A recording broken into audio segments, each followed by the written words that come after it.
Selamat malam Bapak Ibu yang dikasihi oleh Tuhan Yesus Kristus. Senang sekali kita dapat bertemu lagi lewat renungan malam hari ini.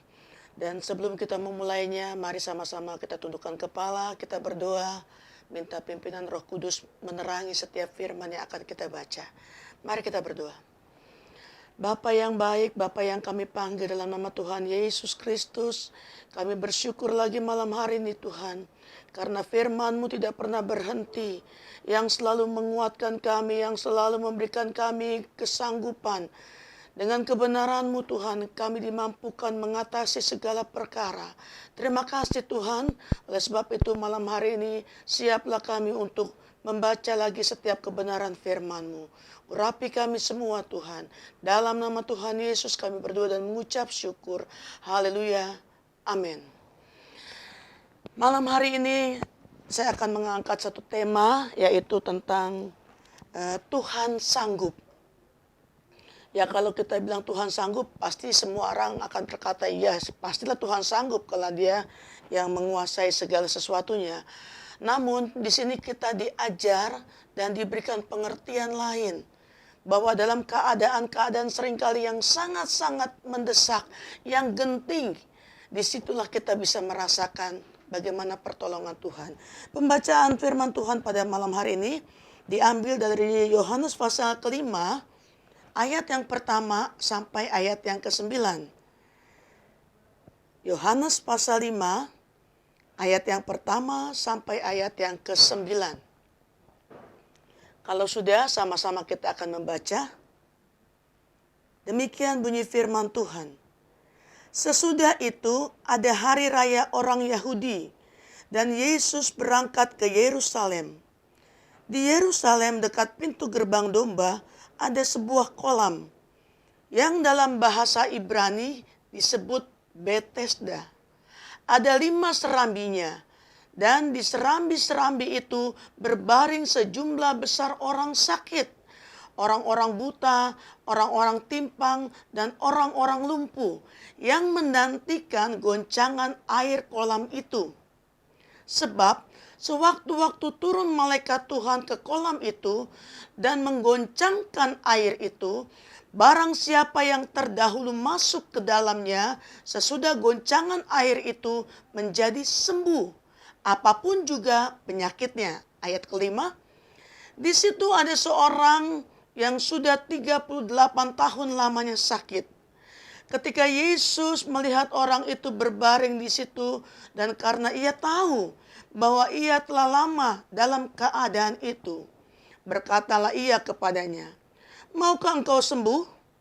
Jawab orang sakit itu kepadanya, "Tuhan, tidak ada orang yang menurunkan aku ke dalam kolam itu apabila airnya mulai goncang. Dan sementara aku menuju kolam itu, orang lain sudah turun mendahului aku."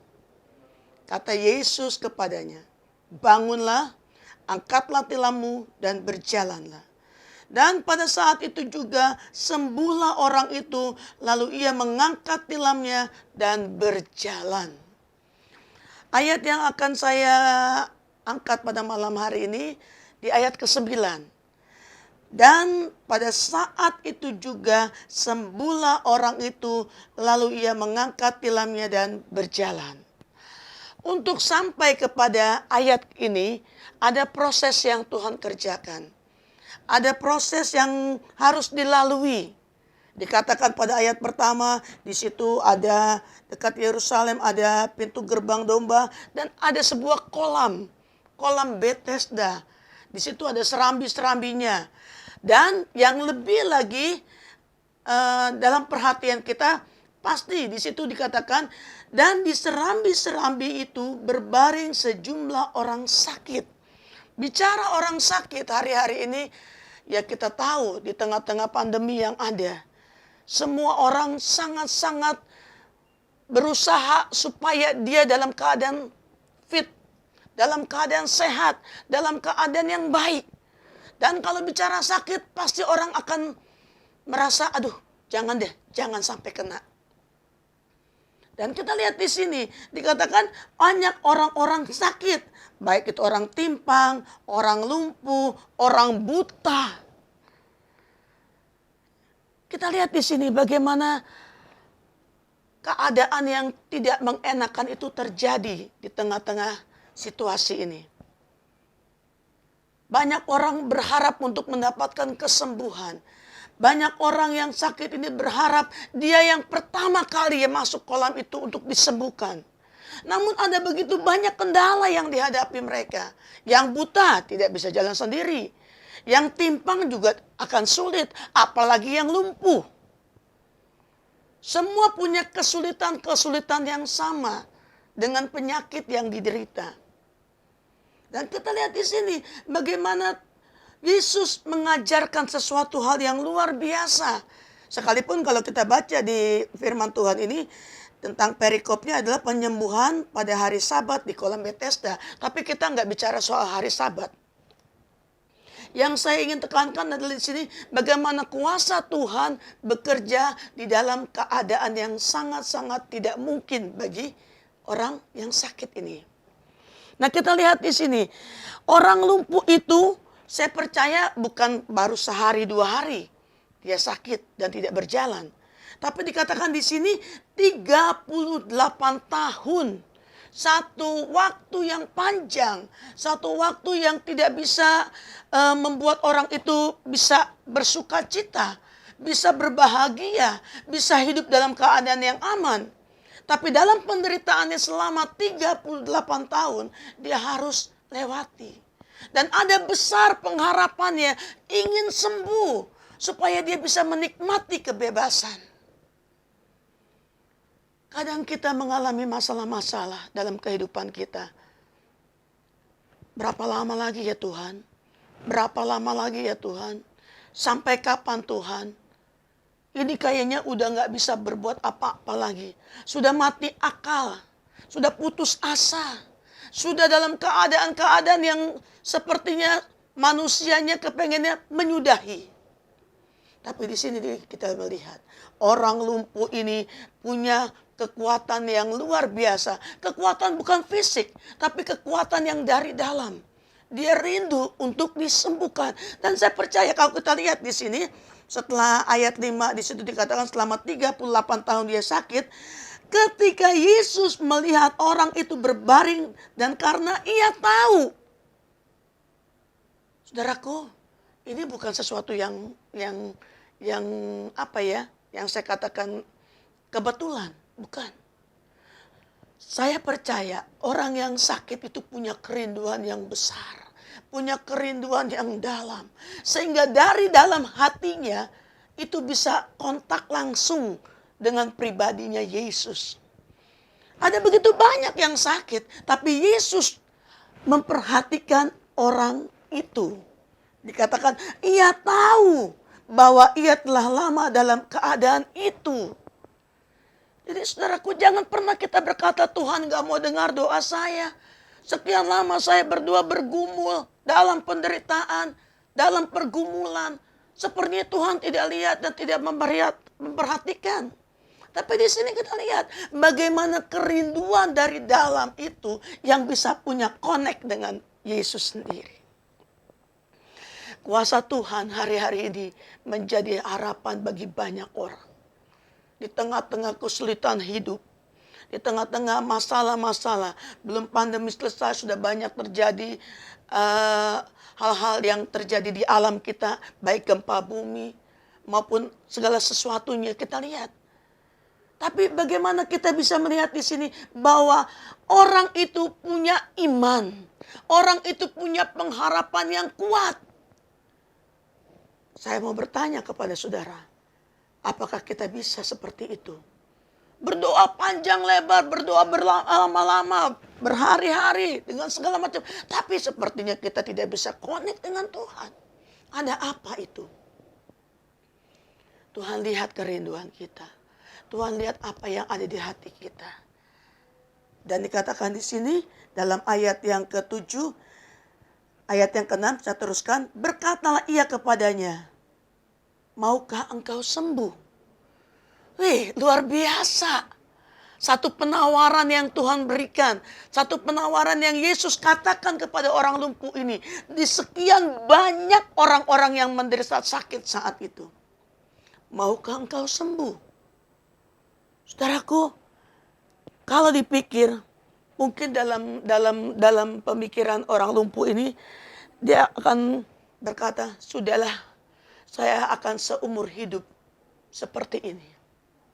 Menanti di pinggir kolam, hanya menanti dan menanti. Tapi tidak sampai di situ. Dalam penantian dia berseru, dalam hatinya dia berdoa, dalam hatinya dia punya pengharapan yang besar akan adanya pertolongan. Dan saat itu dikatakan, maukah engkau sembuh? Ayat 8. Kata Yesus kepadanya, bangunlah, angkatlah tilammu dan berjalanlah. Satu kuasa yang Yesus keluarkan lewat mulutnya membuat dan menjadikan orang lumpuh itu berjalan. Saudara, mungkin sehari-hari ini dengan segala usaha yang kita jalankan, banyak saingan, banyak orang-orang juga yang berusaha untuk membuat mungkin apa yang kita usahakan tuh nggak berhasil. Jangan pernah putus asa, jangan pernah putus harap. Sebab Allah yang kita sembah adalah Tuhan yang sanggup. Dia tahu keperluan kita. Dia tahu apa yang kita perlukan. Sekalipun dia bisa berikan pertolongan kepada yang lain, tapi kepada kita pun Tuhan sanggup melakukan itu. Ayat 9 dikatakan, dan pada saat itu juga sembuhlah orang itu, lalu ia mengangkat tilamnya dan berjalan. Ada begitu banyak cara yang Tuhan bisa lakukan. Dan kalaupun kita ada di situasi yang tidak kita inginkan, belajarlah untuk sabar. Belajarlah untuk menantikan pertolongan Tuhan tepat datang pada waktunya. Saya mau mengambil satu ayat dalam Yesaya pasal yang ke-42. Yesaya 42 ayat yang ketiga dikatakan di sini,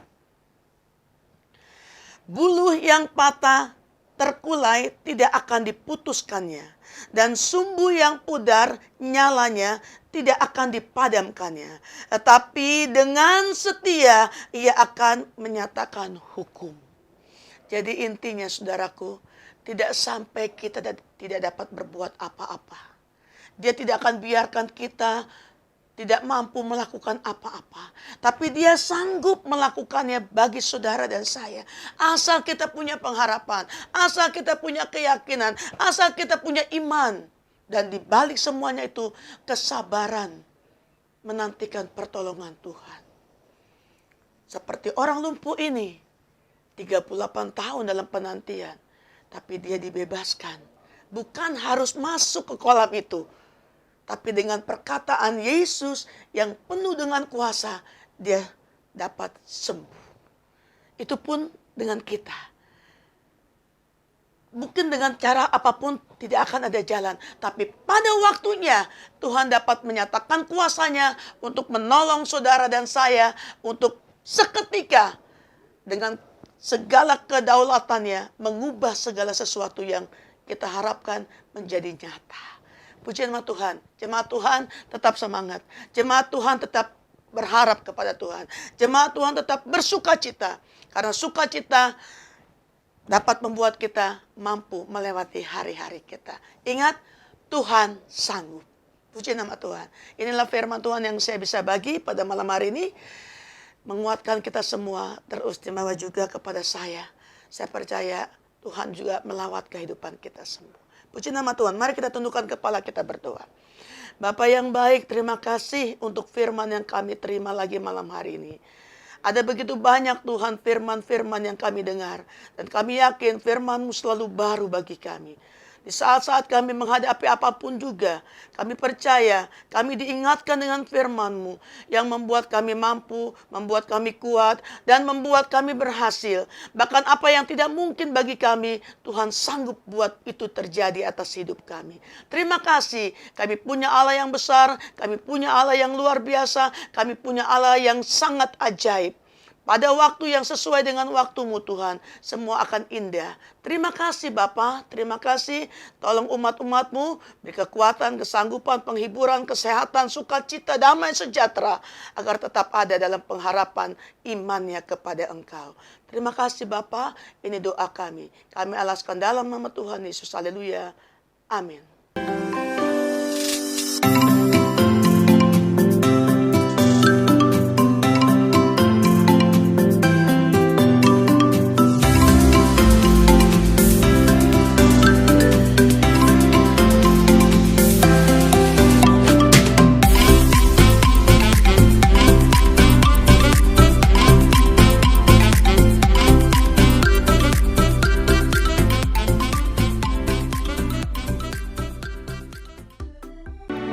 Gerejaku adalah rumahku,